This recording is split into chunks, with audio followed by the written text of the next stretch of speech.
కాంగ్రెస్ ప్రభుత్వం ఏర్పడ్డాక తెలంగాణ రాష్ట్రం వ్యాప్తంగా ముఖ్యమంత్రి రేవంత్ రెడ్డి నేతృత్వంలోని విద్యా వ్యవస్థకు ప్రాధాన్యతను ఇస్తూ ప్రతి నియోజకవర్గానికి ఒకటి చొప్పున యంగ్ ఇండియా ఇంటిగ్రేటెడ్ స్కూళ్లను మంజూరు చేయడం జరిగిందని, అందులో భాగంగా నాగర్ కర్నూలు నియోజకవర్గానికి కూడా మంజూరు చేయడం, అది కూడా తమ స్వగ్రామమైన తూడుకుర్తి గ్రామంలోని స్థాపించడం తమకు ఎంతో సంతోషకరంగా ఉందని ముఖ్యమంత్రి రేవంత్ రెడ్డికి ధన్యవాదాలు తెలుపుకుంటూ వెంటనే పనులు కూడా మొదలుపెట్టిన త్వరగా పూర్తి చేసి అమల్లోకి తేవాలని అసెంబ్లీ సమావేశాల్లో భాగంగా ఎమ్మెల్యే డాక్టర్ కూచుకుళ్ల రాజేష్ రెడ్డి మాట్లాడుతూ సంబంధిత మంత్రిని కోరారు. ఈ యంగ్ ఇండియా స్కూళ్లతో పేద, ధనిక, కుల, మత తేడాలు లేకుండా విద్యార్థులందరూ ఒకే చోట నాణ్యమైన విద్యను అందించుటకు కాంగ్రెస్ ప్రభుత్వం విద్యకు అత్యంత ప్రాధాన్యత ఇస్తుందని ఎమ్మెల్యే వ్యక్తం చేశారు. గత ప్రభుత్వ హయాంలో నిర్మించినటువంటి కొన్ని గురుకుల పాఠశాలలకు గ్రీన్ బోర్డులు, బెంచీలు, ఫర్నిచర్ లాంటి సౌకర్యాలు లేక విద్యార్థులు ఇబ్బందులకు గురవుతున్నారని, గురుకులాలకు కావలసినటువంటి మౌలిక వసతులను వెంటనే కల్పించాలని జిల్లా కేంద్రంలోని జూనియర్ కళాశాలల పునర్నిర్మాణానికి గాను ప్రభుత్వం మంజూరు చేసిందని, త్వరలోనే శంకుస్థాపన చేసి పనులు మొదలు పెట్టాలని ఆయన ఈ సందర్భంగా తెలిపారు. ధన్యవాదాలు అధ్యక్ష, అవకాశం ఇచ్చినందుకు. యంగ్ ఇండియా రెసిడెన్షియల్ స్కూల్ అధ్యక్ష, ప్రతి ఒక్క నియోజకవర్గానికి 25 ఎకరాలలో 2500 మంది స్టూడెంట్స్, అదేవిధంగా 200 కోట్లతో నిర్మించబడుతున్న young India integrated school Nagar Kurnool నియోజకవర్గానికి శాంక్షన్ చేసినందుకు ముఖ్యమంత్రి గారికి ధన్యవాదాలు చెప్తా అధ్యక్ష.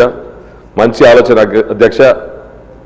అన్ని కులాలు, అన్ని వర్గాలు ఒక్క దగ్గర చదువుకునే విధంగా ఆలోచించి ఈ యొక్క నిర్ణయం తీసుకున్నందుకు రాష్ట్ర ప్రభుత్వానికి మరొకసారి ధన్యవాదాలు చెప్తూ అధ్యక్ష, అదేవిధంగా మా గ్రామం, సొంత గ్రామంలో తూడుకుర్తిలో అది శాంక్షన్ కావడము మాకు సంతోషకరమైన, అద్భుతమైన సంఘటన అధ్యక్ష. అదేవిధంగా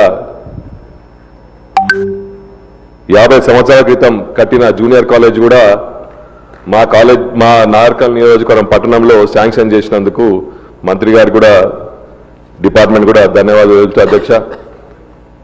మనం వచ్చిన తర్వాత, మన ప్రభుత్వం వచ్చిన తర్వాత విద్యకు ఎంత ప్రాధాన్యత ఇస్తున్నామో తెలుసుకుంటూ, ఇంకా గురుకులలో గత ప్రభుత్వం చెప్పుకుంటూ గురుకులలో ఎన్నో సంక్షేమ పథకాలు చేసినామని చెప్పడం జరిగింది. కానీ అక్కడ పెద్దలు మన సంజీవని చెప్పినట్టు ఇప్పటికీ బాత్రూమ్లు, బెంచులు, గ్రీన్ బోర్డ్స్ లేవు అధ్యక్ష. మనం వచ్చిన తర్వాత చాలా మటుకు ఇవ్వడం జరిగింది, కానీ ఇంకా కూడా గ్రీన్ బోర్డ్స్, బెంచీలు కూడా శాంక్షన్ చేయాలి అధ్యక్ష.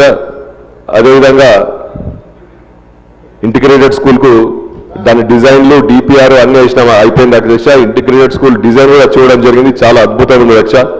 నేను చదివిన పబ్లిక్ స్కూల్ కంటే అప్పుడే అదే గొప్ప స్కూల్ అనుకున్నాం అధ్యక్ష. దానికంటే మంచి డిజైన్ ఉంది అధ్యక్ష. ఇప్పుడు అది త్వరలో మొదలుపెట్టి తొందరగా పూర్తి చేస్తే నాగర్కర్నూలు నియోజకవర్గ ప్రజలు అందరూ కూడా, వాళ్ళ స్టూడెంట్స్ కానీ తల్లిదండ్రులు కానీ సంతోషపడుతున్నారు అధ్యక్ష. కాబట్టి దాన్ని తొందరగా మొదలుపెట్టి ఫౌండేషన్ వేసుకోవడం జరిగింది. దాన్ని త్వరగా పూర్తి చేసి దాన్ని మొదలు పెట్టాలని కోరుకుంటూ ఈ అవకాశం ఇచ్చినందుకు ధన్యవాదాలు అధ్యక్ష.